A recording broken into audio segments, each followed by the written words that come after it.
for their response, but I don't think they're really covering the economic needs of this state.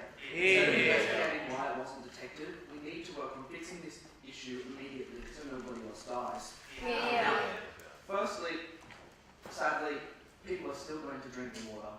They're still going to use the water, and they're still not going to have awareness fully of what will happen if they use this water. So what we need to do... Treat them like idiots. Yeah.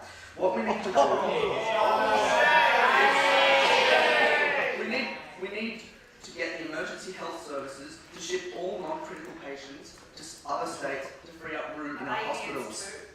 We need to call in army medics, we need to call in all interstate medical doctors and nurses, and we need to set up emergency care units in rural and regional areas. And by doing this, we will be able to establish an immediate response to the people that do drink this water, because the media campaign hasn't been comprehensive enough to allow everyone to have complete knowledge of this crisis. Furthermore, we will establish a media campaign aiming to inform all people of the dangers. We're going to establish a crisis hotline for finding family members who may be stuck in this crisis, and a poison hotline for those afflicted by the gluten-free algae problem. Furthermore, Mr. Speaker, I don't think the government has responded to the economic issues that will plague this state as a result of the water crisis. We need immediate action. First off, we need to declare a state of emergency in New South Wales. Second off, we need to start a media campaign lasting as long as the crisis to inform the situation of blue-green algae, including do not boil it will not solve the issue. We need to establish aid and other solutions. Furthermore, we need to set an enforceable standard price ceiling for bottled water to ensure that people are not overcharged and prices do not rise so they cannot afford bottled water. We need to apply for water aid from the United Nations, from any foreign countries, and from interstate, so we can get water supplies pumped into New South Wales. What we also need is a temporary state takeover of all water companies, so that we can make sure that every single person in this state, whether they are poor or rich, can get the water supplies that they need, because without the government taking over and nationalising these companies temporarily, and I stress temporarily, we will see a massive price rise. Furthermore, we need a temporary nationalisation of all ports to ensure that water is not shipped in by any companies and that it's not shipped in by any companies, and that the government can control and make sure that everybody gets water that they need. As well as this, we need to investigate and immediately implement any other water supply solutions, especially, as the government has pointed out, bore water and the desalination plant in Cronulla.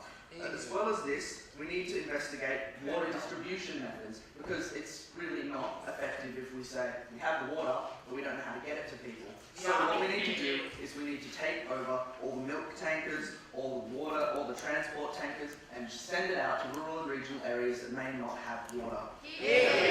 We can use existing infrastructure to alleviate this issue, but the government needs to establish a state of emergency and establish public control.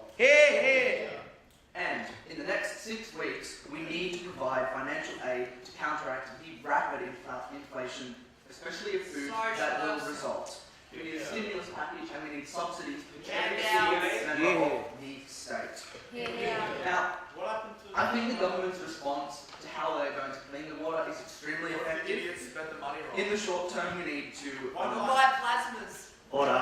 In the short term, we need to make sure the Cornell desalination plant covers essential metro services, and the water there is clean and given to everyone cheaply.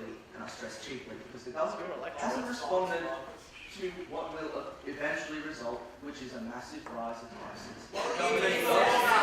This government across me does not care about the common people, because what will happen is they will extremely be dehydrated.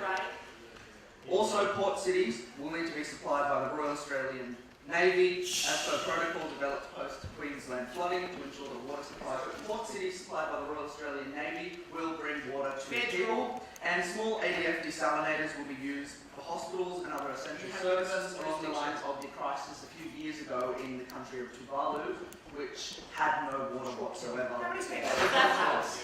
We're going to do this on a massive Where's scale, their obviously. agriculture? Okay, we need long-term They farm solutions as coral. well. We need to cover dams to stop the flow, then clean them out by using chemicals, including imported activated carbon, which is easy to clean, and we're going to skim it off when we group the blue-green algae together. And this is the same solution that the government has proposed, and I think it is an extremely effective solution, and it will work to alleviate this issue. But, Mr. Speaker, what the government is not going to do is use economics to make sure that the people of New South Wales are healthy. How are you? All